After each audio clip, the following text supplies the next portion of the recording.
I came home for Christmas, and my seat at the table was gone.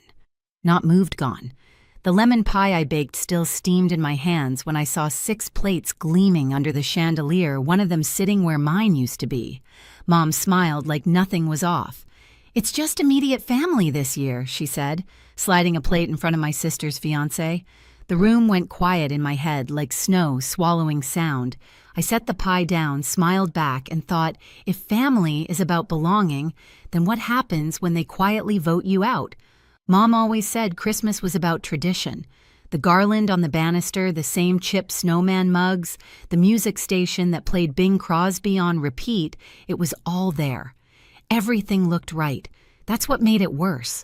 The perfection of it all untouched except for the one thing missing me. I stood in the doorway pretending to brush snow from my coat while the others filled the room with voices. Grace, my sister, was glowing in a red sweater I'd given her last year. Brent, her fiancé, laughed too loudly at something Dad said, that deep corporate laugh that fills space and asks for approval. And Mom hovered near the stove, directing everything like a stage manager who already knew her cues. "Do you need help with the table?" I asked, trying to sound casual. She didn't look up. "We're all set, sweetheart. It's just immediate family this year." The way she said it, flat, practical, the tone she used when reporting tomorrow's weather was almost clinical. She wasn't angry. She wasn't cruel. She was simply certain. That certainty hurt more than any argument could have. I glanced at the table again. 6 plates. Mom, Dad, Grace, Brent, Uncle Neil, Karen, his new girlfriend of 3 months. A family extended where it benefited others, trimmed where it didn't. My seat, the one I'd sat in every year since I could remember, had been filled by Brent's. My name card gone. My contribution erased. Grace looked up, her smile faltering just enough to show guilt. "I didn't know they were... I thought you were coming later." "Yeah," I said softly. "I guess I should have called ahead." No one corrected me. For a second, I almost pulled out a folding chair like I used to when the cousins came over. But something inside me stopped. Not anger, clarity. I'd spent years being the quiet backbone of this family. The one who sent money when bills stacked up, who fixed things before they broke. Rent for Grace when she was between jobs. Repairs for the lake house Dad refused to admit needed work. Grocery cards, Prime memberships, streaming accounts, they all ran through me. I thought that made me part of them. I thought contribution meant belonging. But watching Mom set that last plate in front of Brent, I realized it had never been about gratitude. It was about convenience. I wasn't family. I was funding. Mom wiped her hands on a towel and called everyone to sit. Her voice was warm again, practice the kind that makes outsiders feel welcome. I stood there another beat, waiting for someone to notice I hadn't sat down. No one did, so I smiled, adjusted my scarf, and said, "You guys start without me." Mom nodded like I'd confirmed her plan. "We'll save you some pie." I walked out before she remembered that the pie was mine.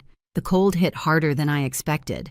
Snowflakes clung to my hair, melting down my collar as I walked to the car.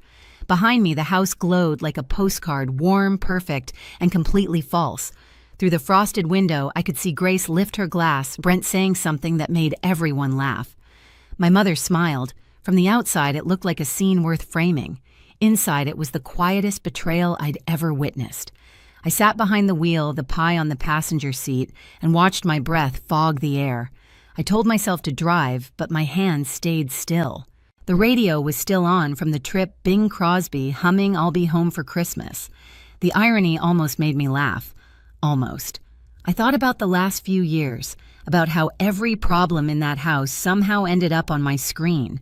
Grace's rent payment, Mom's electric bill, Dad's temporary loan for the lake house repairs. None of them ever asked outright. They just hinted, side-waited. And I always filled in the silence with money. Because that's what you do when you love people, right? You make things easier. But love, I realized, had become a transaction in our family. And I was the only one still paying. I could picture the spreadsheet on my laptop, the one where I tracked my monthly expenses. Under family, the numbers never stopped climbing. Grocery cards, subscriptions, one-time emergencies that somehow happened monthly. I told myself it was normal, that it was love. But sitting there in the dark, I finally saw it for what it was, maintenance. I'd been maintaining their comfort at the cost of my own. The headlights from another car passed over me, and for a second I saw my reflection in the window. Eyes tired, jaw tight, pie untouched. I wasn't angry yet. Anger would have been too easy. What I felt was quieter, heavier, like a balance shifting. I remembered something Mom once told me when I was 16. Grace needs more attention. You're stronger, Adele. Back then, I believed her. I thought strength meant giving more, needing less. But strength without boundaries isn't strength, it's servitude. A knock on the glass pulled me back. A kid from next door waved awkwardly, then gestured at the snow piling up on the driveway. I nodded and turned the ignition. The car heater whirred to life, filling the silence with its steady hum. As I backed out, I caught one last glimpse of the house. My mother leaning close to Brent, laughing at something he said, her hand on his shoulder, proud and possessive. She never looked that way at me. The snow thickened as I pulled onto the main road. The wipers kept rhythm, slow and steady, marking time like a metronome. People say silence keeps peace, but in my family, silence was how you disappeared. That night, I didn't cry. I didn't yell. I just drove home and made a quiet promise never again would I buy my place at that table. When I got back to my apartment, it was midnight, the kind of buffalo cold that seeps through walls and lingers in your bones. I set the lemon pie on the counter, still untouched, and stood there a moment, coat half off, shoes still wet. The silence felt honest. No forced laughter, no background music trying to make everything seem fine, just the low hum of the fridge and the tick of the clock above it. I poured a glass of water and stared at the reflection in the window. Tired eyes, red nose. A woman who looked like she'd finally run out of pretending. My phone buzzed. Mom. Then Grace. Then Dad. 32 messages stacked one after another like accusations. I didn't open a single one. Instead, I walked to my desk and opened my laptop. The screen lit up the room, a cold blue glow. My budgeting app was still open from last week. Family expenses, it read like a quiet punchline. Click. The $600 monthly transfer to Mom and Dad paused. Click. Grace's car loan payment canceled. Click. Prime account ended. Click. Netflix logged out of all devices. Each click sounded like a match being struck. Not to burn bridges, but to light my own way out. I didn't leave a note. No announcement, no explanation. Just quiet boundaries where noise used to live. Another message pinged. Are you seriously doing this over one dinner? I closed the screen. I made coffee instead, even though it was past 1. The smell filled the room, grounding me. I wrapped my hands around the mug and let the warmth settle in. For years, I'd been the backup plan, the helper, the reliable one who never said no. Tonight, I said it without a word. A memory flashed Mom in the kitchen when I was 12, telling Grace she had a creative spirit, then turning to me. And you, Adele, you're the practical one. You'll keep things running. Back then, I thought it was a compliment. Tonight, it sounded like a life sentence I'd finally served. The phone buzzed again. Then the doorbell. I didn't move. Whoever they were, they could stand in the snow a little longer. I sipped my coffee, staring at the pie on the counter. Its crust had cooled the lemon scent, fading into something faint, almost bitter, like sweetness left waiting too long. For the first time, I wasn't panicking about who might need me, who might be disappointed. The apartment felt small but solid mine. I shut off the lights, leaving only the laptop glow. On the screen, the balance total looked lighter than it ever had. People think revenge is loud, but sometimes it's just the sound of a final click in an empty room. The next morning, the knocking started before sunrise, sharp, impatient, the kind of knock that expects obedience. I let it go on longer than I should have, watching the shadow shift behind the frosted glass. When I finally opened the door, Mom and Grace were standing there, coats unbuttoned, snow peppering their hair. They looked like they'd run out of patience hours ago. "What did you do?" Mom asked before she even stepped inside. No hello, no Merry Christmas, just accusation. I leaned against the frame. "Good morning to you, too." Her voice was tight.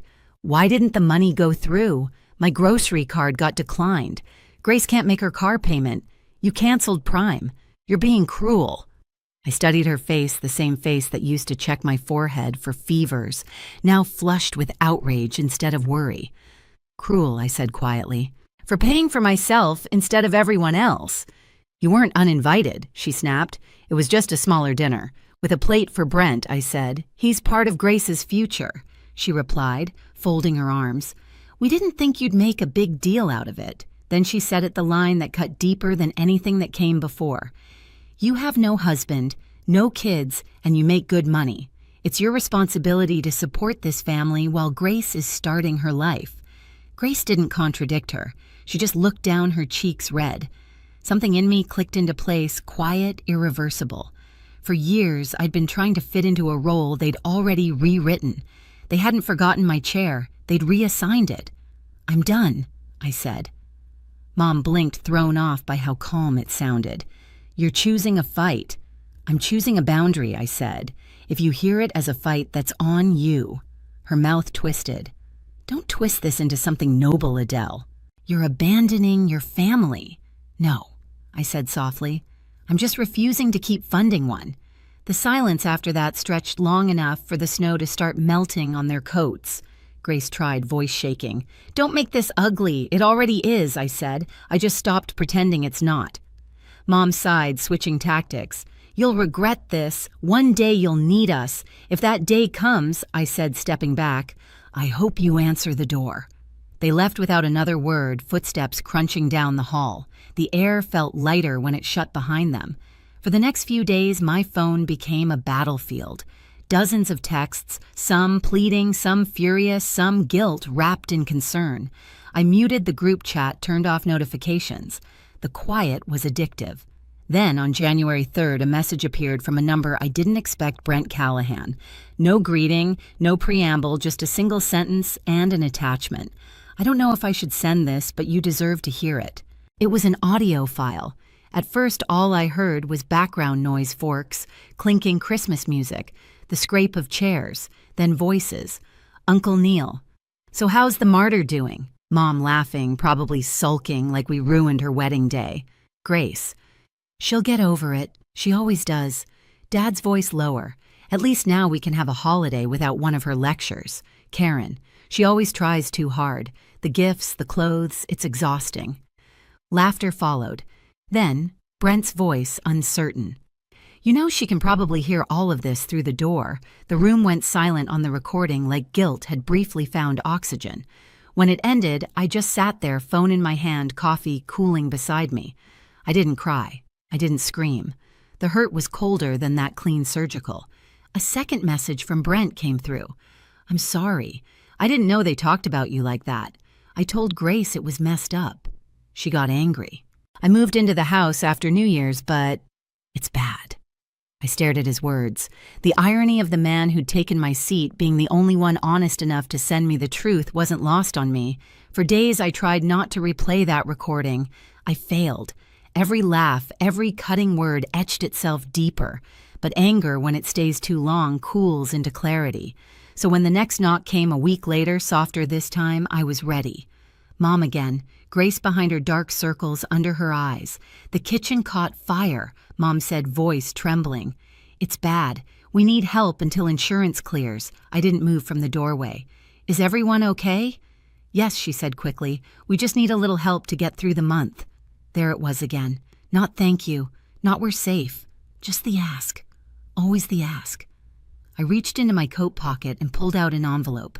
Mom's face softened, hopeful, relieved. When she opened it, her expression faltered. Inside was a single $50 bill. What is this supposed to be? She asked. That I said is what my seat at the table was worth. The silence that followed felt like snow before it falls thick, waiting. Grace whispered, That's not fair. Neither was Christmas, I said. Mom's voice sharpened. You're being spiteful. No, I said calmly. I'm being consistent. I set the envelope on the counter beside a pile of burned recipe cards and turned to leave. You don't have to be like this, Grace called after me. I paused at the door. Like what cold? I met her eyes. You called me cold when I stopped paying for your heat bill, too. She said nothing. Outside, the wind bit at my face, the air sharp and clean. I walked to my car, each step cutting through the snow like punctuation. At home, I lit a candle, made tea, and sat by the window. The city was quiet, the kind of stillness that only comes after a storm. My phone buzzed another message from Mom, then Dad. "Please, Adele, it is family." I turned the phone face down. Family shouldn't sound like a demand. The next morning, Brent showed up at my door. His eyes were tired, his hands shoved deep into his jacket pockets. "I moved out," he said. "Couldn't stay there anymore." He pulled out another envelope and handed it to me. Receipts, statements, my name printed neatly at the top of each page. "She opened a credit card under your name," he said quietly. "About $8,000 in charges. Said you'd understand, that you'd never press charges because you're family." I felt something inside me go, still. Not surprise, just confirmation. "Why are you telling me this?" I asked. "Because it's wrong," he said, and because I couldn't keep pretending. When he left, I spread the papers across my desk. Restaurant bills, hotel stays, a stroller from an upscale boutique, $8,000 of proof. That night, I called the bank, then a lawyer. The process was slow clinical. But with every signature, every verification, I felt lighter. 2 days later, Grace texted, "You don't have to make this worse." The next day, Mom called. "We don't call the police on family, but we should," I thought, because silence had protected them long enough. When the police reached out to Grace, the calls stopped. The noise finally ended. Weeks later, the lawyer confirmed it my name cleared, account closed. Justice didn't come with fireworks. It came with paperwork and peace. That night, I sat by the same window candle flickering low and whispered to myself, "The debt is paid." March came quiet. The snow began to melt along the sidewalks, leaving streaks of gray slush and the smell of thawed air. My phone was still silent. No more calls, no more guilt disguised as love. I thought I'd miss the noise, but peace turned out to have its own rhythm. Coffee brewing radiator, hissing, the occasional sound of my own laughter when something on TV actually made me laugh. One afternoon, my lawyer called. "Everything's finalized," she said. "The account's been cleared and the bank issued an apology for the delay." After we hung up, I just sat there for a while listening to nothing. It was strange realizing that after months of tension, there was no next crisis waiting to unfold. I poured a cup of coffee, the smell filling the apartment, and looked out the window. The city was still pale sunlight catching on the puddles where snow used to be. My phone buzzed once a voicemail. "Dad." I hesitated, thumb hovering, then pressed play. His voice was softer than I remembered. "Hey, sweetheart. I don't know if you'll listen to this, but I need to say it anyway. You were right. We treated you like a safety net, and when you finally stepped away, the whole house fell. Your mom's not ready to admit it, and Grace, well, she's Grace. But I see it now. We built a family that only made noise when it needed something. I'm sorry. I hope someday you'll talk to us again, not for money, just to talk." The message ended with silence, then a faint sound of him, exhaling like relief and regret tangled together. I didn't cry. I just smiled faintly, saving the voicemail not to replay it, but to keep proof that some truths finally land.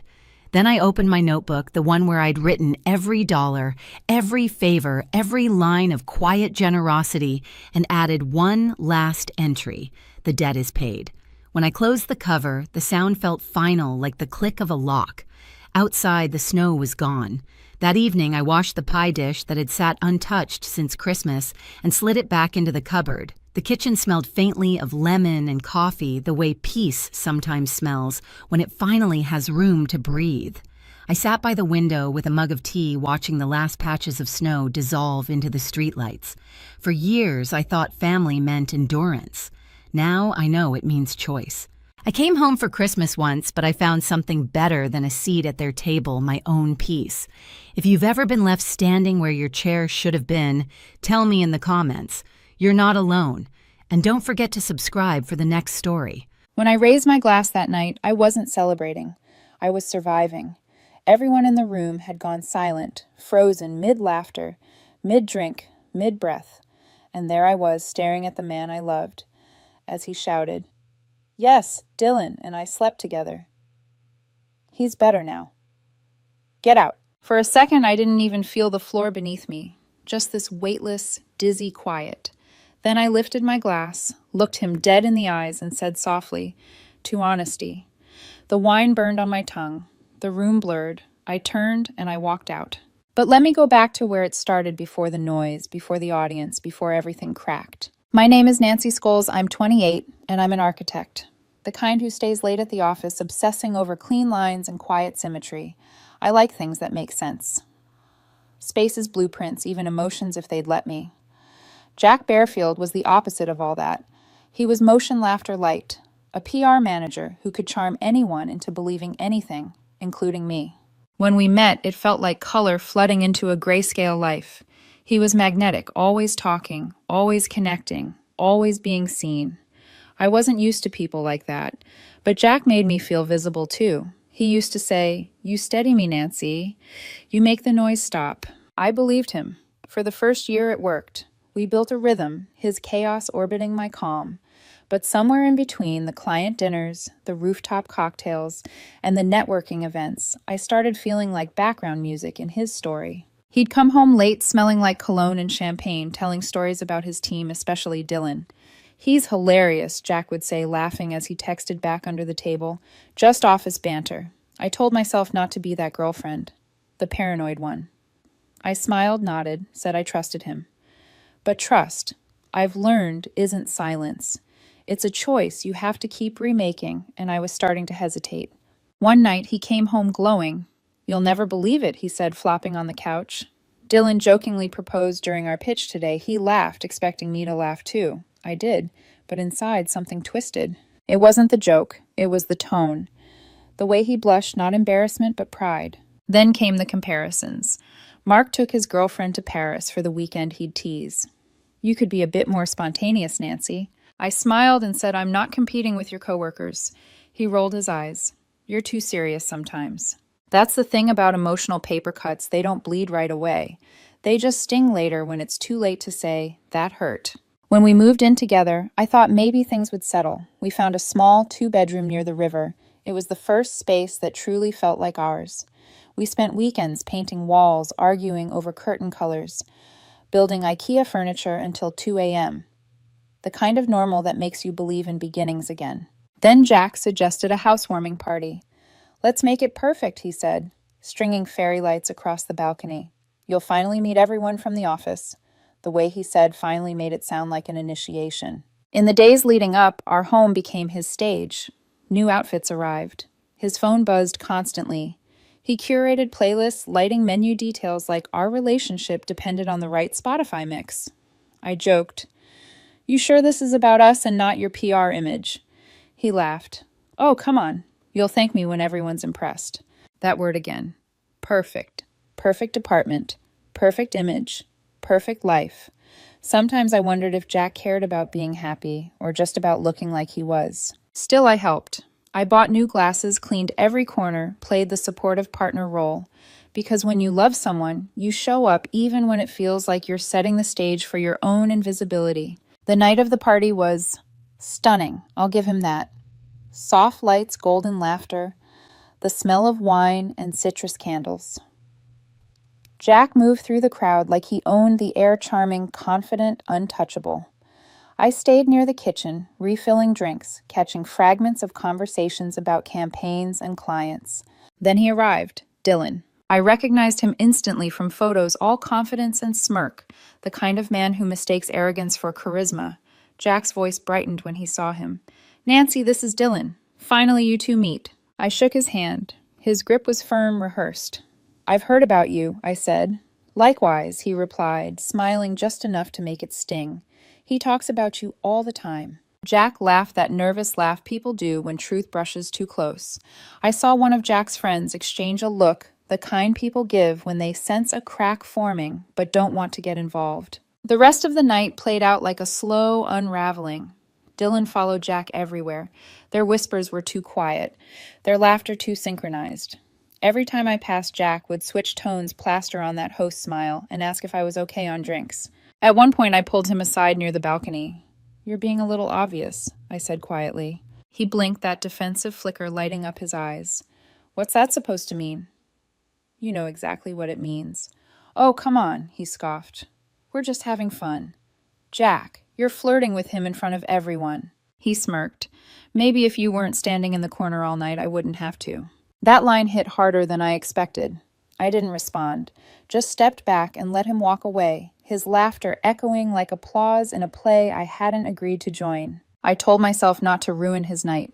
I'd talk to him after the guests left, but the universe decided to move up the schedule. Around midnight, the music got louder, the drinks stronger, the masks thinner. I was in the kitchen when I heard him, his voice sharp and drunk.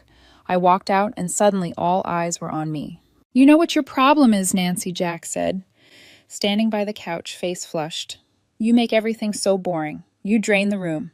The laughter died. Someone muttered, "Jack, stop." I stayed still. "You've had too much to drink. Maybe we should—" "Oh, don't patronize me." He took a step closer. "You think being quiet makes you better? That's not love, Nancy. That's control." Control. The word hung there sharp and absurd. He laughed, but it cracked halfway. "You always want everything perfect, predictable. I can't breathe around that." The room froze. "Jack," I said softly, "this isn't the place." He grinned that manic, reckless grin and lifted his glass. "Why not? Everyone already knows." And then it happened. He looked at me like a man possessed, raised his drink and shouted, "Yes, Dylan and I slept together. He's better now. Get out." The words crashed through the air like glass. Dylan's face went white. Someone gasped. Someone else whispered my name. I didn't scream. I didn't cry.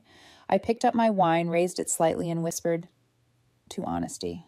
The liquid trembled in the glass. I set it down and walked out. Behind me, I heard someone mutter, "Jesus, Jack," and his voice breaking. She needed to hear it. But I didn't turn around, because when someone shows you who they are under the lights, you don't stay for the encore. The night didn't end when I left the party. It just went quiet, the kind of quiet that feels alive, humming, vibrating with everything unsaid. I walked without direction, heels clicking against the pavement, city lights bleeding into the fog. I didn't even notice I'd been crying until the wind turned cold against my face. I checked into a small hotel near the river, the first one with a vacancy sign still lit. The receptionist looked at me too long, mascara-streaked red wine stain on my dress, but said nothing. I was grateful for that. In the room, I sat on the edge of the bed and stared at the wall. Beige wallpaper, humming air conditioner, nothing else. I tried to replay what had happened, but my mind wouldn't give me sentences, only flashes. His voice, the laughter, the stunned silence, the look on Dylan's face when he realized Jack wasn't joking. I thought about texting him just why, but my hands wouldn't move. I wasn't even angry yet, just hollow, like someone had scraped everything out of me and left the shell standing. I opened my phone. 17 missed calls, 5 voicemails, 3 from Jack, 2 from people I barely knew from his office. One of them said, "Nancy, I'm so sorry, he's just drunk." Another said, "Don't let this ruin your career. Okay," as if humiliation were a stain you could bleach out. Jack's first text came 5 minutes after I'd left. "Nancy, please come back. I didn't mean it. Nancy, can we talk? You misunderstood." Nancy, I was drunk. It wasn't what it sounded like. But it was. People don't confess what isn't already true. I turned the phone face down and stared at the ceiling. There was this strange heaviness pressing on my chest. Not heartbreak, not rage, something quieter. A kind of death you don't scream about because you know the body's still warm. That's how betrayal feels when it's public. It isn't just one wound, it's everyone watching you bleed. At some point, I must have fallen asleep because I woke up to sunlight cutting across the bed. My phone was still vibrating. Messages stacked on messages. I deleted them all. Then I sat there for a long time, bare feet against the carpet, hands trembling around a cup of instant coffee. I remember thinking how absurd it was how the world just kept moving. Taxis honking, people jogging, someone laughing outside. Didn't they know a universe had collapsed? When I finally looked at myself in the mirror, I almost didn't recognize the woman staring back. Eyes swollen, lipstick smudged, hair tangled. But underneath the ruin, I saw something else, a strange stillness. I whispered to my reflection, "You're done." That morning, I went to work like nothing happened. My body went through motions my mind hadn't caught up with, yet coffee sketching client calls. No one knew. No one asked. It was safer that way. By evening, I texted my best friend Hannah and asked if I could stay at her place for a while. She didn't ask why. She'd been there, she knew silence like this. When I arrived, she just hugged me and said, "He doesn't get to define you by the worst thing he did." I nodded, though I didn't believe her yet. That night she made tea and I sat at her kitchen table staring at the steam curling from the cup. My phone buzzed again. I didn't look. I knew it was him. The apologies had started turning into accusations. "You embarrassed me first. You made me feel small. We were already over Nancy." There it was. The spin. The narrative shift. The PR man back in control. I scrolled once more before blocking him. The last message said, "I just wanted us to be happy." I almost laughed. Happy. The word felt foreign in my mouth. For days, I drifted through time without order. Hannah would talk, and I'd hear the words, but not the meaning. My body functioned, but my mind was somewhere between the echo of that party and the hum of the hotel air conditioner. One evening, I caught myself standing in front of the closet staring at the red dress I'd worn that night. I had packed it without thinking. It hung limp, smelling faintly of perfume and wine. That dress used to make me feel beautiful, confident. It was the one he'd called a showstopper. Now it looked like evidence. I folded it carefully, put it in a paper bag, and took it down to the dumpster. I didn't even throw it in. I placed it on top gently like a body I was letting go of. Like a body, When I came back upstairs, Hannah was waiting in the doorway. "You okay?" I nodded. "Just cleaning." But it wasn't cleaning, it was exorcism. That night, I dreamed of him standing on that balcony laughing, as if the whole thing was a scene he'd directed. When I woke, I realized something important. Jack didn't destroy me because I was weak. He destroyed me because I kept giving him the spotlight. Every time I forgave, every time I stayed quiet, I built him a stage. The next morning, I packed my things, got my own apartment, and changed my number. I didn't leave a forwarding address. There were still moments, of course, brushing my teeth and noticing only one toothbrush, hearing a song we'd once danced to, catching myself setting out 2 cups of coffee instead of 1. But slowly the silence became softer, less like emptiness, more like peace. I used to think love meant understanding patience, loyalty, no matter what. But real love, the kind that lasts, doesn't humiliate you to feel alive. It doesn't make you small to make itself large. He called what I gave him control, but it wasn't that. It was care, and he mistook it for weakness. Now, when I think about that night, I don't see him anymore. I see me walking out, holding my glass steady while the world fell apart. I didn't lose that night. I left. A few weeks later, the silence I'd chosen turned into noise I didn't ask for. Rumors have a way of crawling out from the cracks of other people's guilt. Jack didn't just cheat, he rebranded it. The first time I saw it was on social media.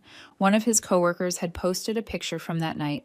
The caption read, "Sometimes you outgrow people who hold you back. Growth hurts, but it's worth it." There he was in the photo smiling beside Dylan. My name wasn't mentioned, but it didn't have to be. Everyone who knew us would understand. By the end of the week, I'd heard the same story 3 different ways. Nancy was emotionally distant. Nancy was controlling. Nancy didn't let him be himself. I remember sitting on my couch, reading the comments, heart pounding. Not because I believed them, but because other people did. People who'd never met me. People who'd laughed at our photos once and now whispered about how I'd driven him away. Jack was good at this. He'd always been good at controlling the narrative that was his job after all. He could turn any situation into a polished headline. And now I was the bad PR, the ex to be rebranded. Hannah noticed before I did. She came home one night holding her phone jaw tight.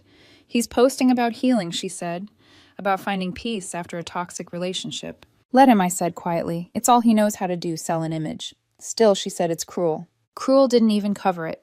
It was surgical. Precise. He'd always said I was the stable one, the calm one. Now he was weaponizing that calm, twisting it into coldness, painting me as the woman who never felt enough, never cared enough, never let him breathe. And the worst part, the world loves a man's redemption arc more than a woman's truth. I could have posted screenshots. I could have told the real story, how he'd humiliated me, lied to me, broken something in me that still hadn't healed. But what would that make me? Another bitter ex feeding the gossip cycle. No, I refused to give him that. Instead, I disappeared, deleted my social media, ignored the whispers, let him talk, because I knew time had a way of peeling back the polish. Still, it hurt, the quiet kind of hurt that doesn't scream. It just sits behind your ribs, heavy and constant. Sometimes I'd walk by the cafe near his old office. I'd see familiar faces from his PR circle inside, laughing, checking their phones, pretending not to see me. I'd catch fragments of conversation through the window. My name, his name, laughter that used to include me.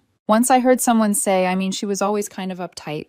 He deserves someone more fun. That sentence followed me home like a ghost.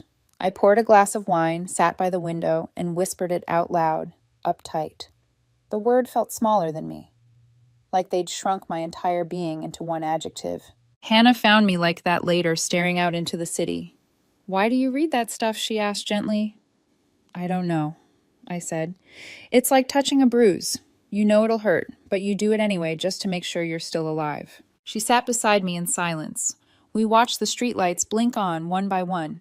Then she said, "He's rewriting the story. But one day he'll forget his own version. They always do." She was right. People like Jack can't keep their mask straight forever. But in that moment, it didn't feel like victory. It felt like erasure. A few days later, I ran into a mutual acquaintance, a man from one of Jack's work parties. He smiled too politely, the way people do when they already know something about you. "Nancy." "Hey," he said. "You look good. I heard you and Jack, you know." "Yeah," I replied. He hesitated. "It's just he said you weren't happy, that you were planning to leave anyway." I almost laughed. The absurdity of it. He wasn't just rewriting me, he was editing me out entirely. I wanted to scream to correct him, to say, "Actually, he cheated on me in front of 30 people. But I didn't. Because truth screamed sounds like denial. And denial is exactly what he wanted to paint me with. So I smiled instead. If that's what he said, then I guess that's what happened. He nodded awkwardly and changed the subject. When I got home, I sat down with my sketchbook, something I hadn't touched in weeks. My pencil hovered over the page, unsure where to begin. But then I drew a line, just one clean, deliberate stroke. That's what I loved about architecture, the honesty of lines. They don't lie. They don't perform. They just exist. I drew for hours. My hands moved faster than my thoughts. Walls, windows, beams, angles, structure after structure. Something inside me started to steady. At some point, Hannah came by, leaning against the doorway. "Looks like you're back." Maybe I said eyes on the page. Or maybe I just needed something that makes sense again. She smiled. "You always make sense. He's the one who can't live without a script." That night, I looked at my reflection. Again this time, not as the woman he humiliated, but as someone who'd survived it. My eyes still looked tired, yes, but beneath that there was a flicker of something sharper. Not revenge, not bitterness, clarity. I realized then that Jack wasn't the kind of man who lies to people. He lies for them to maintain their image of him, to stay the hero in every version. And for a while I had helped him. Every quiet nod, every forgiving smile, every time I told myself he didn't mean it. I'd been part of his PR team without even realizing it. No more. I wasn't going to be his redemption arc. That night I opened my old laptop and started applying for a new job somewhere far from the firm we both used to know. Somewhere no one cared about who cheated on whom, only about blueprints and deadlines. When I closed the screen, the room was quiet again, but this time it wasn't heavy. It was mine. 6 months later, I'd almost forgotten what Jack's voice sounded like. Not completely echoes lingered, the way certain songs stay stuck in your head, but it had faded into background noise. I'd moved into my own apartment by then, small and minimal, with white walls and wide windows that caught the morning light. Silence finally sounded like peace instead of punishment. I didn't think about him much anymore. Until one Friday evening, Hannah came over, holding her phone like it contained a secret she couldn't wait to spill. "You're not going to believe this," she said, dropping onto my couch. "What Jack got fired." I blinked. "From the agency." She nodded, scrolling. Apparently he took credit for a coworker's campaign pitch. Dylan's, actually. For a moment, I just stared at her. "You're kidding." "Nope. It's all over their LinkedIn. His name's gone. People are talking." I leaned back, exhaling slowly. I didn't feel the rush of satisfaction I thought I would. Just this stillness. The quiet understanding that what falls apart on its own doesn't need your push. "I guess Karma finally sent the invoice," Hannah said. I smiled faintly. "Yeah, and she doesn't accept installments." Later that night, I went online out of curiosity, not to stalk, just to see. His Instagram looked different. Half the photos gone. The captions that once screamed #hustle, #success, #grind had vanished. His follower count had dropped, and the ones who used to comment hearts and fire emojis, silent. That's how PR collapses, not in scandal, but in the absence of applause. Scrolling further, I saw that Dylan had removed him from his tagged photos. Their friendship had clearly dissolved after the fallout. Apparently, Dylan had come clean to their boss about the stolen pitch, the same Dylan he'd humiliated me for. It's funny, the world has a way of circling back, slowly, quietly. I closed the app and sat on the floor of my living room, the city lights spilling across the hardwood.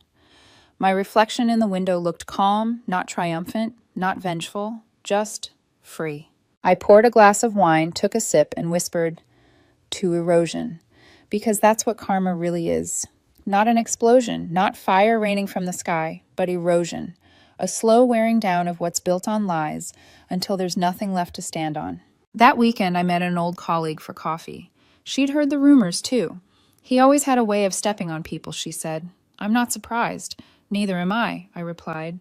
He spent too long pretending the floor was a mirror. After that conversation, I walked by our old apartment, the one near the river. The curtains were drawn, balcony plants, dead fairy lights, tangled and dusty. The building looked smaller than I remembered, like grief had shrunk it.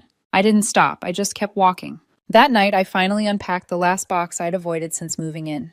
Inside was a photo frame face down at the bottom, the two of us smiling at some event, him in a gray suit, me in that red dress.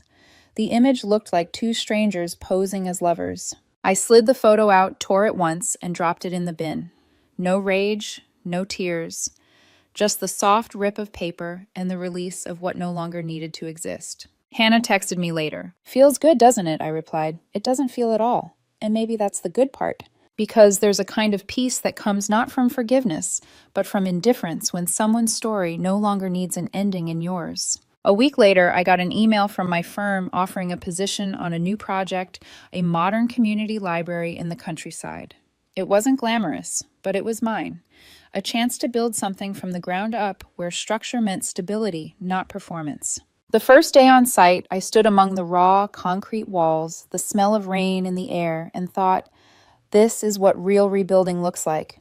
Not online apologies, not grand gestures, just steady work, quiet days, and foundations that don't lie. At night, I'd come home, shower, off the dust light a candle, and sit by the window sketching until my eyelids grew heavy. The world outside kept turning headlines, gossip, PR campaigns, but none of it touched me anymore. I hadn't won anything. I'd simply stopped playing. Sometimes Hannah would ask, "Do you ever wonder if he regrets it?" I'd shrug, maybe, but that's between him and the mirror. Because I'd learned something no one teaches you about closure. You don't have to watch your enemy fall. Sometimes it's enough just to know you're not under them anymore. One night before bed, I stood in front of my window again. Same glass, same skyline, and whispered the line that had followed me for months. Karma doesn't knock, it leaks. And tonight I could finally see the puddle forming. It had been nearly a year since that night.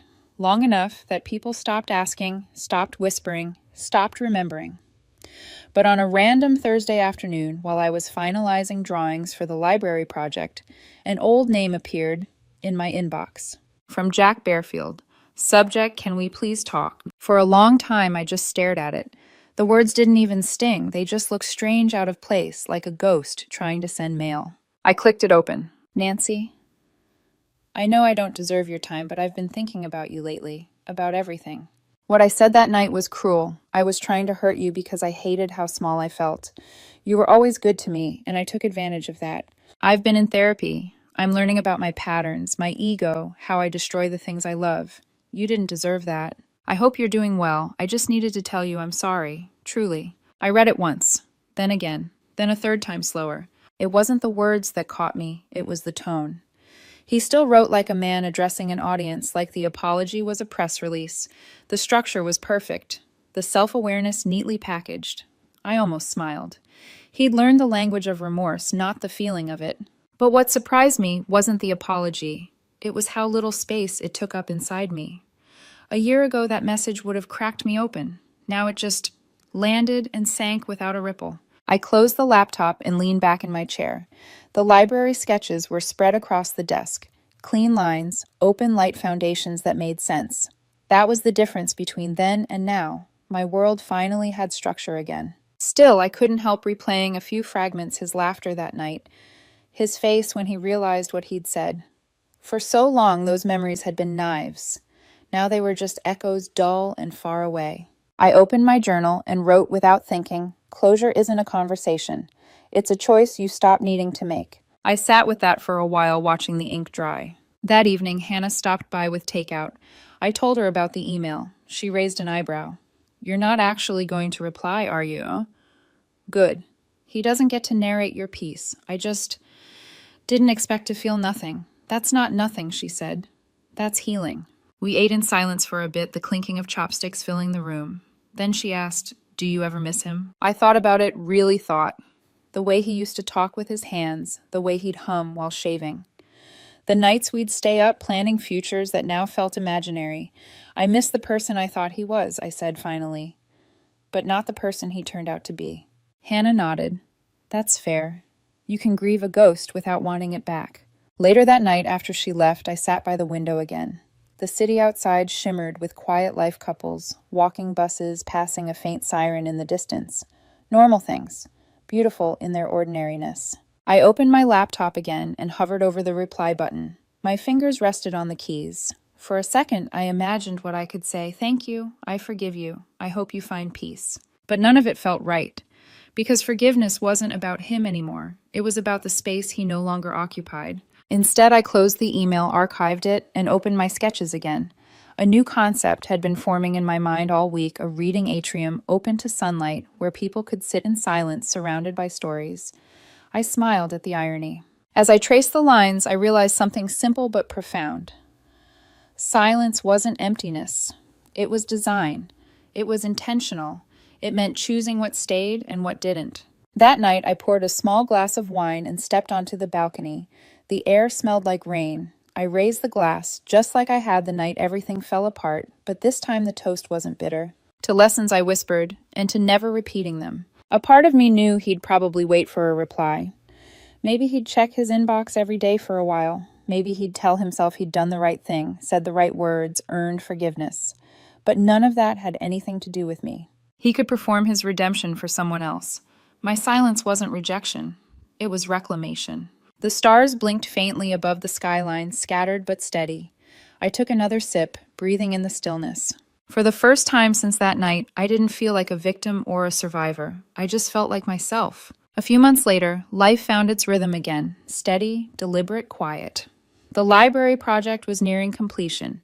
Most days I woke to sunlight pooling across the floor, made coffee, and drove to the site where the smell of sawdust and new beginnings hung in the air. My hands had purpose again. My heart had balance. And then one morning the universe decided to test that piece. I was on my way to a cafe before work, the same one I'd avoided for almost a year, because it was close to Jack's old office. The rain had just stopped, streets still glistening the sky, soft and gray. I pushed open the door, ordered my drink, and turned, and there he was, sitting outside at one of the corner tables, head bent over a cup of black coffee, face thinner, eyes dimmer. His suit looked worn, his posture smaller somehow. The air around him didn't carry the same confidence. It sagged with something heavier consequence. For a second I froze. My mind didn't spiral, didn't race, just paused. He looked up. Our eyes met. Recognition flickered. Then something else, guilt maybe, or the ghost of what used to be. He tried to smile. It didn't reach his eyes. I didn't smile back. I just nodded once, calm, polite, final. Then I walked past him, collected my coffee, and left. My heart didn't pound. My hands didn't shake. All I felt was clarity's sharp, clean light. For months, I'd imagined that moment, what I'd say if I ever saw him again. I'd rehearsed apologies. I'd never get explanations that would never matter. But standing there, I realized I didn't need any of it. The silence between us said everything words never could. He used to mock my quiet, called it cold and boring. He never understood that silence isn't the absence of power, it's the refinement of it. As I walked away, I heard the faint sound of his chair scraping the ground. Maybe he wanted to follow to talk, but he didn't. Because he knew in that one look that the version of me he broke no longer existed. I turned the corner, sunlight spilling across the wet pavement, and exhaled a breath I hadn't realized I'd been holding for a year. That night back home, I poured myself a glass of wine and stood by the window again. My ritual, my quiet defiance. The skyline shimmered steady and indifferent. I thought about everything I'd learned in the space his absence left behind. Love isn't proof you give someone. It's peace you build with them. And when someone mistakes your calm for control, your loyalty for weakness, you don't fix it. You walk away before they teach you to shrink. I raise my glass not to revenge, not to closure, but to understanding. Funny, I murmured. He once said silence scared him. Turns out it became my greatest weapon. I thought back to that party, the fairy lights, the red dress, the sharp sting of betrayal that once defined me. Now the memory felt distant, like a photograph I'd long stopped looking at. He performed love. I learned peace. The two are never the same. I turned off the lights, letting the city glow paint soft patterns across the floor.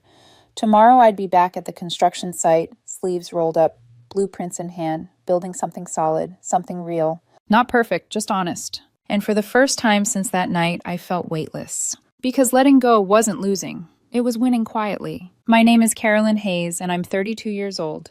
If you'd met me 2 years ago, you would have said I looked content. Maybe even lucky. I had a job that didn't drain me, a small apartment with soft morning light, and a boyfriend who said I made him feel calm. It took me a long time to realize that calm was just another word for boring in his vocabulary. The story starts with the sentence that keeps echoing in my head. "You make me feel calm," Carolyn Trevor said, pausing just long enough for the knife twist, but not alive. At first I laughed. I thought it was one of those melodramatic things people say when they're restless or scared of their own stability. But he didn't laugh back. He looked detached, like he'd already rehearsed the line. Trevor and I had been together for 2.5 years, moved in after about 1. When we met, he was still patching himself up from a relationship that nearly broke him, a woman named Diana. Everyone who met her had an opinion. Magnetic, they said. Intense. I only heard the darker details from Trevor himself. The manipulation, the cheating, the chaos dressed up as passion. He came to me wrecked. I didn't try to fix him. I just listened, held space, reminded him what peace felt like. I became, in his words, his safe place. It's funny how people romanticize peace until they have to live inside it. For a long time, things were good. He worked at a design firm. I freelanced from home. We cooked together, fought rarely, and laughed easily. On Sundays, he'd make coffee while I sat on the windowsill, writing the city humming quietly below. There was a gentleness in the way we existed, steady, predictable, almost invisible. Then everything started shifting around the time he got promoted. The change wasn't sudden. It crept in like fog. New wardrobe, new posture, new circles of people who said things like, "We vibe" instead of "we agree." He started posting photos again, mirror selfies, rooftop drinks, filtered sunsets with cryptic captions. I noticed. Of course I did. But I told myself people evolve. We should evolve with them. Then one night, while scrolling through his phone at the table, Trevor said it like it was nothing. "I ran into Diana at the office launch thing last weekend." My fingers froze around the spoon I was washing. He kept talking casually, thumb swiping the screen. "She's different now. Been through therapy, apparently." I said nothing. My silence was my seatbelt. Trevor looked at me, searching for a reaction, maybe a fight. But I just nodded and went back to rinsing dishes. Inside, something cracked quietly like wood, splintering under too much weight. Later that night, I lay beside him, pretending to sleep. His breathing was steady. Mine wasn't. I stared at the ceiling and thought about how nostalgia works like perfume. It can make even the rot smell beautiful if you close your eyes long enough. A few days later, he mentioned her again, and again. Each time her name softened on his tongue. "She's trying to make amends," he said one evening, as if reading from a script written for someone else's redemption. I told myself not to panic. People can forgive without reopening doors, right? But the tone in his voice told me otherwise. There's a look people wear when they've already decided on something but haven't yet confessed it. It's not guilt, it's anticipation. I started seeing that look every time Trevor mentioned Diana. One Thursday night, while we were cleaning up dinner, he dropped the line that changed everything. "I'm getting drinks with Diana tomorrow." I stopped drying the plate in my hand. The air in the kitchen thick and heavy with all the words I wasn't ready to speak. Why, I asked, keeping my voice even. He didn't look up, just shrugged. "Just to catch up, clear the air. It's not a big deal." I set the plate down slowly. "You do realize how that sounds, right?" What his tone snapped, defensive, irritated. "It's literally just drinks. You're overreacting." That word, overreacting, the one men use when they've already decided your intuition is inconvenient. "You haven't spoken to her in 2 years, I said quietly. "You cried in my arms over what she did to you." He wiped his hands, exhaled sharply. "People change, Carolyn. You always say communication is healthy. Why are you being like this? And there it was, the twist of irony that stung worse than betrayal itself. I looked at him and saw not the man I loved, but the man I'd been preparing to lose without admitting it. "You're right," I said finally. "You're free to do whatever you want." He blinked, a flicker of surprise crossing his face. "Thank you," he muttered, annoyed.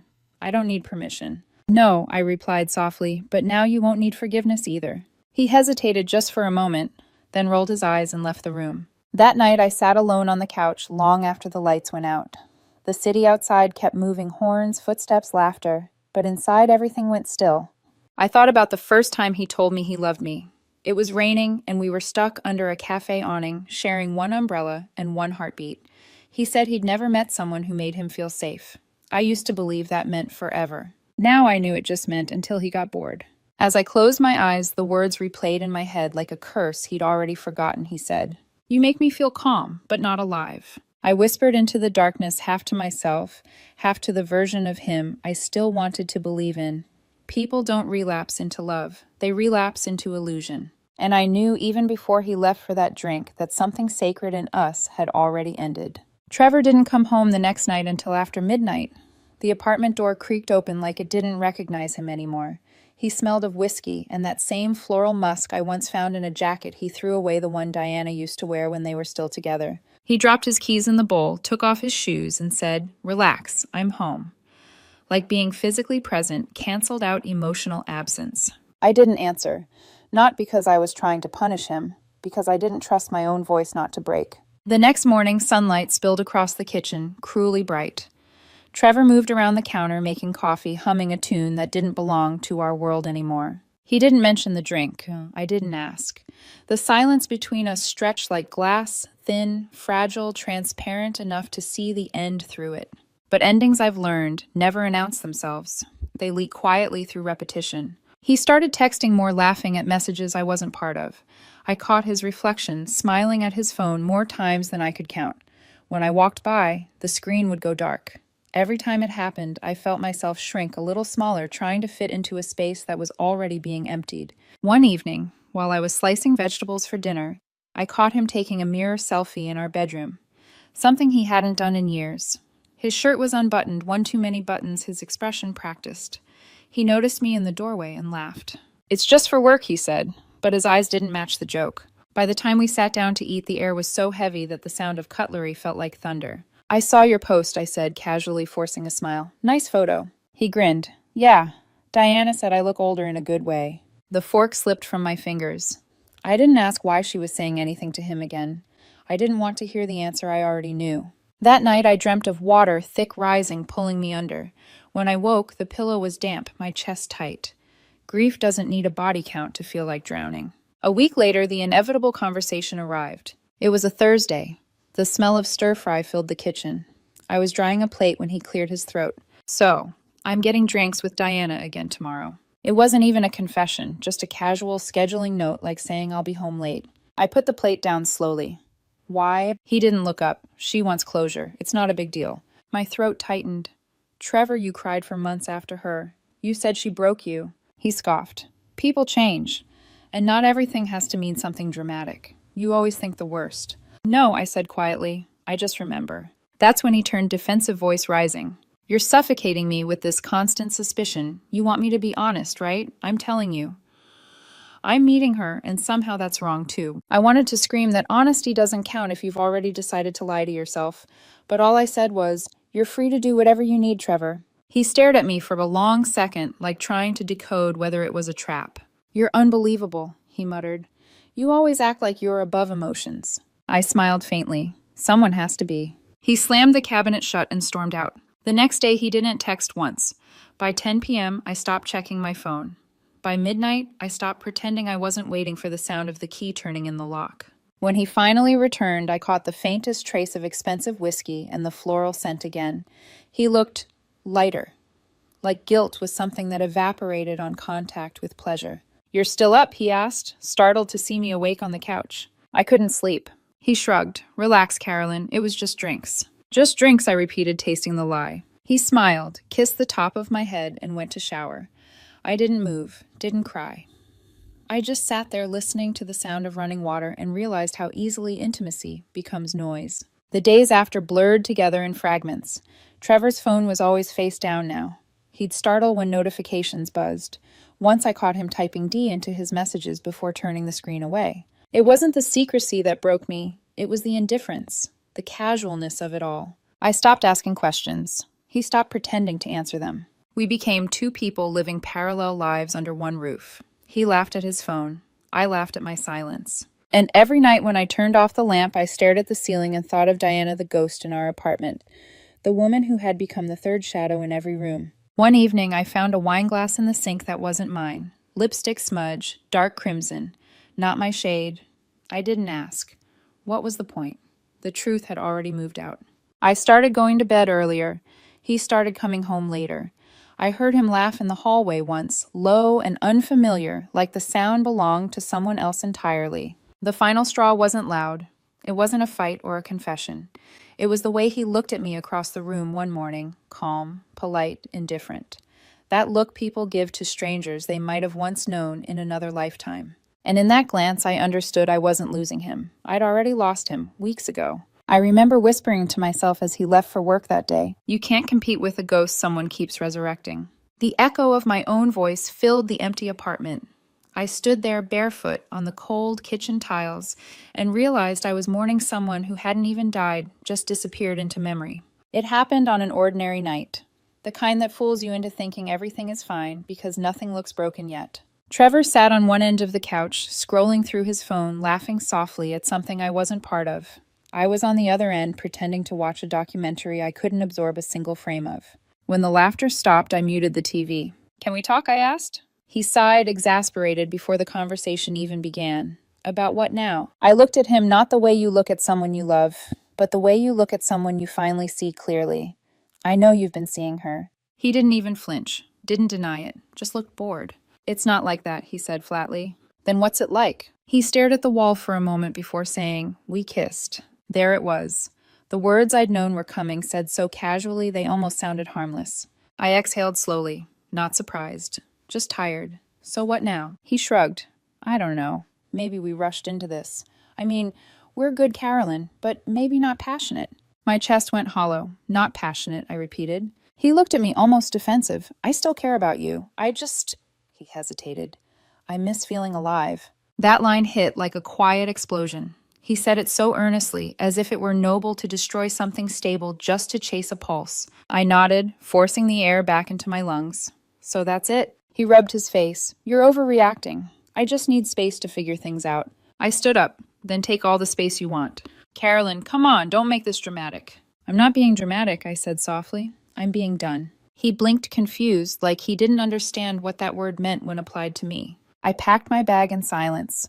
No yelling, no begging, no tears. Just the steady rhythm of zippers and drawers. Trevor watched from the doorway, jaw tight. "You're really leaving over this?" "Yes." "You're unbelievable." "No," I said, turning to face him. "I just finally believe myself." I walked out before he could answer. The next morning, I woke up in a small, short-term rental on the other side of town. It wasn't much thin walls, flickering, bathroom light, the hum of traffic below, but it was quiet. And for the first time in years, that quiet didn't feel empty. It felt earned. I sat on the edge of the unfamiliar bed, staring at the duffel bag that held everything I'd salvaged from our life. Half my clothes, my laptop, a photo album I hadn't had the heart to open. I thought I'd cry. Instead, I laughed a dry, disbelieving sound. Because the strangest part wasn't losing him. It was realizing how much of myself I'd already given away before I left. I spent the next few days drifting between numbness and clarity.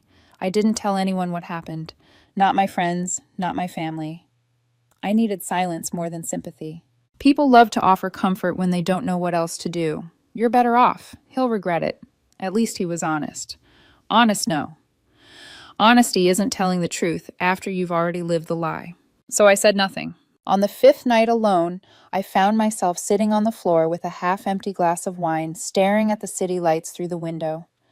The reflection looked like someone else's life, a woman who looked calm, but felt like a house that had already burned down. I replayed every moment, every conversation, looking for the one that might have saved us. But the truth was uglier than regret. There was no saving something that was already dying of neglect. Love doesn't always end in betrayal. Sometimes it ends in boredom, in quiet, tiny deaths of attention. I realized I'd spent months trying to convince him that peace didn't mean lifelessness, that security wasn't a prison, but to someone addicted to chaos, calm is suffocation. A week later, I finally called a therapist. It wasn't a dramatic decision, just a quiet surrender to the idea that maybe I didn't have to carry this alone. Her office smelled like lemon and old paper. I told her about Trevor, about Diana, about how I kept mistaking emotional control for strength. She smiled gently and said, "You can't fix someone by becoming smaller." That line stuck with me. I realized how many times I'd shrunk to make space for his comfort, how often I'd bitten my tongue to keep the peace, how I'd confused patience with self-erasure. Maybe that's what people mean when they say love makes you blind, not to red flags, but to your own fading reflection. By the end of that week, I felt something close to acceptance. Not forgiveness, not peace, just a small, clean ache that told me I was alive. I started walking every morning before sunrise. The air was cold, the streets empty, and the world felt honest again. No performance, no pretending, just breath. Each morning, I left a little more of him behind. One night while journaling, I wrote a sentence that felt truer than anything I'd said in months. Maturity isn't keeping calm while someone chips away at your worth. It's walking out before they finish. And for the first time since I left, I slept through the night. 6 weeks passed, long enough for heartbreak to stop feeling cinematic. The days started to blend together, but not in that dizzy, depressive way they used to. I had a new rhythm now: wake early, run, shower, work, therapy, sleep. My body moved through the world without waiting for permission. My thoughts no longer orbited around what Trevor might be doing or who he was doing it with. Still, every so often, I'd catch myself glancing at my phone when a notification buzzed. Old habits die, soft, not hard. The first text came on a Tuesday night. "Hey, just wondering how you've been." No pressure to reply. I didn't reply, because pressure wasn't the problem. The problem was the quiet arrogance in thinking he still deserved my attention. A few days later, "I miss our talks. Everything feels so loud now. You always knew how to calm me down." That was the line that almost made me laugh. He wanted the calm again. The thing he once said made him feel dead inside. I deleted the message, turned off my phone, and went to bed. By the end of that week, I heard through mutual friends what I already suspected. Trevor and Diana had burned bright and fast flames, always do. She was seeing other people, whatever that meant. He was back to drinking too much, sleeping too little, and pretending it was freedom. A friend from our old circle texted me. "Saw Trevor and Diana at Mason's party. They looked weird, like pretending to be okay." He didn't look happy. I didn't respond. What was there to say? A few nights later, another message from someone else. He was flirting with a waitress while Diana was in the bathroom. Same old Trevor. I read it, smiled sadly, and archived the chat. People wanted to tell me I'd won, but heartbreak isn't a competition. It's a detox. You don't win, you just learn to live without your drug. Then came the third message from him. "Diana and I aren't seeing each other anymore. It was a mistake. You were right." That one stung not because I missed him, but because of the simplicity of it. You were right. I didn't want to be right. I wanted to be respected. So I did nothing. Silence was my final act of self-respect. 2 days later, his tone shifted. "Wow. Ignoring me after everything? You think you're better than me now? Fine. Go live your boring little life." I stared at the screen for a long time before blocking the number, not out of anger, out of mercy for both of us. The weeks that followed were strangely peaceful. I went back to writing slowly at first, then obsessively. Stories poured out about lost illusions, women who learned to breathe again. None of them were about Trevor, but he lived in the margins of every paragraph. Therapy helped me realize something simple but life-altering. I'd built my identity around being the calm one, the healer, the soft landing. But peace that costs your own boundaries isn't peace, it's performance. A month later, I got an unexpected message from his mother. "Carolyn, I heard what happened. I just want you to know we still care about you." I stared at it, then smiled faintly. Even she understood the aftermath better than he did. Rumors kept circulating, as they always do. Diana had apparently gotten tired of him. Told mutual friends he was emotionally draining. He'd started showing up drunk to work, missed deadlines, got written up. Someone even sent me a screenshot Trevor's social post with the caption, "Real love is messy," a photo of him and Diana smiling too wide. 2 days later, the post was deleted. It wasn't satisfying. It wasn't revenge. It was just predictable. Watching him unravel wasn't joy. It was confirmation that I was never crazy for feeling what I felt. Meanwhile, I was changing in quieter ways. I'd started going to yoga on Sundays. I took a pottery class on a whim. I painted the walls of my new apartment soft sage green. Every inch of space I claimed for myself felt like recovery. I didn't post anything about it. No quotes about healing, no hashtags about self-love. I didn't need the world to know I was moving on. It was enough that I knew. Then one evening, in late autumn, as the sun dipped behind the skyline, another message appeared on my screen. I'm not okay. I made a huge mistake. You were the only one who ever really saw me. I read it twice. My heart didn't race. My eyes didn't sting. All I felt was a distant kind of pity. The kind you feel when you recognize someone still living inside the fire you escaped. I set the phone down, took a deep breath, and whispered, "That's your lesson, Trevor, not my rescue." The city outside was loud again. Cars, laughter, sirens, but inside there was peace. Real peace this time, the kind that doesn't depend on being someone's shelter. Because I wasn't his calm anymore, I was my own. It was raining the night Trevor came back. Not a soft drizzle, the kind that whispers, but the heavy soaking kind that drums on windows like it's demanding to be heard. I had just come back from the gym, earbuds, still in hoodie-damp grocery bag cutting into my wrist. And there he was, standing at the front of my apartment building like a ghost who'd forgotten he was dead. For a second, I thought I was imagining it. But then he said softly, "Hey." He looked smaller somehow. Not thinner exactly, just deflated. His posture had collapsed in on itself, his eyes ringed with the kind of exhaustion that only guilt or heartbreak can carve. "Trevor." That was all I said. No warmth, no venom. Just his name, like an acknowledgement of a story I'd already finished reading. He took a hesitant step forward, rain dripping from his hood. "Can we talk?" I glanced at the clock glowing through my window upstairs. It was nearly 10:30. I should have said no. But closure has a way of dressing up like curiosity, and I was tired enough to let it in. I sighed, stepped aside, and held the door open. 5 minutes. Inside, he stood by the hallway like he didn't belong to gravity. Water pooled under his shoes. I handed him a towel without looking directly at him. "You shouldn't be here," I said. "I know," he whispered. I didn't know where else to go." He said it like I was still the emergency contact he'd deleted, but never replaced. For a moment, neither of us spoke. The only sound was rain against the window, steady and unforgiving. Then he broke. "Diana used me," he said, voice cracking. "She said she wanted to start fresh, but she just wanted someone to blame when she got bored. She found someone else, Carolyn. Someone richer, someone louder." I crossed my arms. "You always did mistake noise for love." He flinched, looking down. I was stupid. "No," I said quietly. "You were selfish. Stupid implies innocence." His lips parted, but no words came. He finally sat on the edge of the couch, dripping rainwater onto the rug. "I didn't come here to make excuses. He looked up at me, desperate. I wanted to say I'm sorry. "You already did," I said. "Every time you chose her." He blinked, confused. "That's not what I meant." "I know," I said. "But it's what you did." He rubbed his face, groaned. "You don't understand. I thought she'd changed. She told me she did therapy. She said she wanted to heal things. And you believed her because you wanted an excuse to feel something I finished for him." He looked up sharply, guilt flickering into anger. "You think you're so above it all, don't you? Like you're perfect." I shook my head slowly. "No. I just learned the difference between saving someone and setting myself on fire for them." Silence. Heavy, suffocating silence. He exhaled, shoulders slumping. "I thought you'd fight for me. You know, I thought if I pushed you, you'd prove you cared." I almost laughed. "You thought hurting me would make me love you harder." He didn't answer. His silence was admission enough. "Trevor," I said gently, "that's not love. That's control. You confused conflict with passion because peace felt too quiet for you." He looked at me, eyes wet, not from the rain this time. "You were the calm I needed. I just didn't realize it until it was gone." I held his gaze for a long moment. "No," I said softly. "You realized it the moment it stopped serving you." He swallowed hard. "I don't know how to fix it." "You don't," I said. "You let it stay broken." For the first time since he arrived, he cried. Not performative tears, but real ones, the kind that come when there's nothing left to manipulate. "You were always so calm," he said between shaky breaths. "So kind.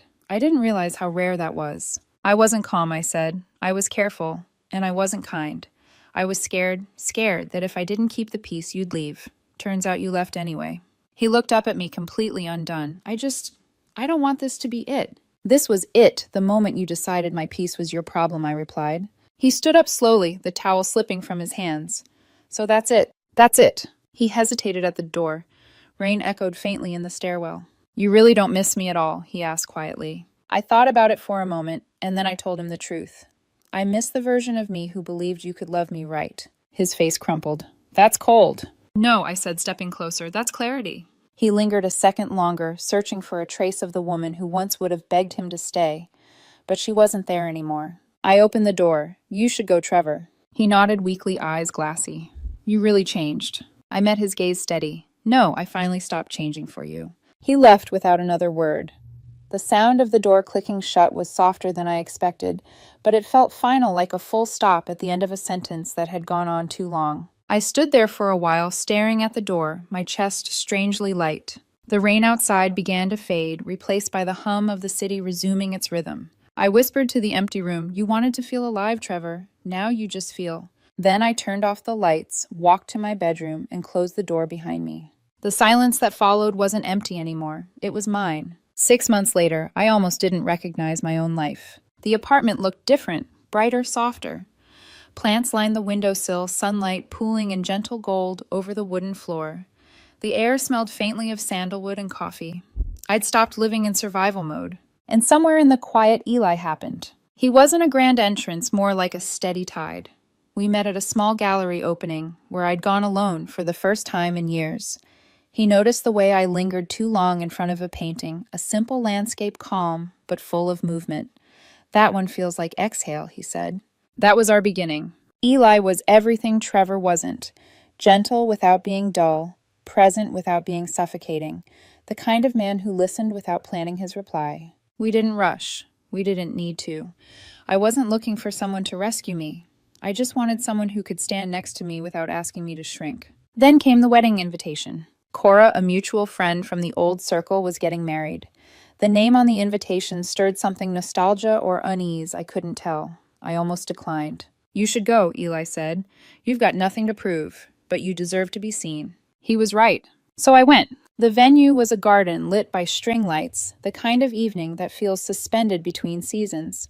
Soft jazz, murmured laughter, clinking glasses. I wore a navy dress and my hair pinned low.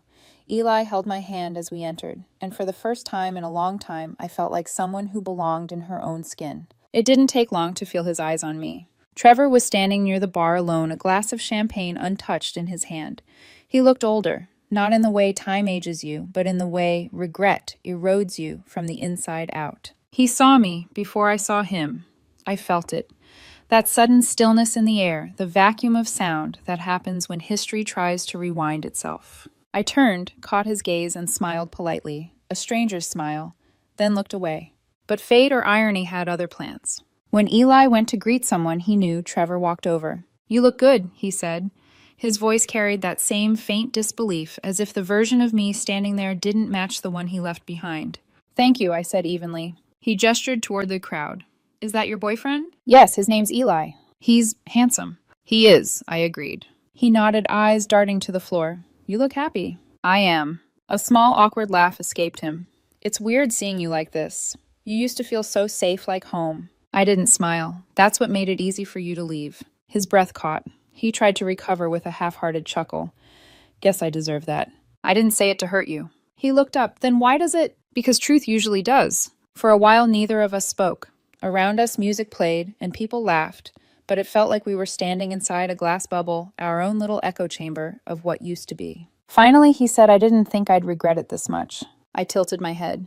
You didn't think at all, Trevor. His eyes flickered. I was stupid. I thought I wanted passion. I thought Diana was excitement. But she never loved me, not like you did. What I gave you wasn't passion, Trevor, I said quietly. It was peace. And you called it boring. He swallowed hard.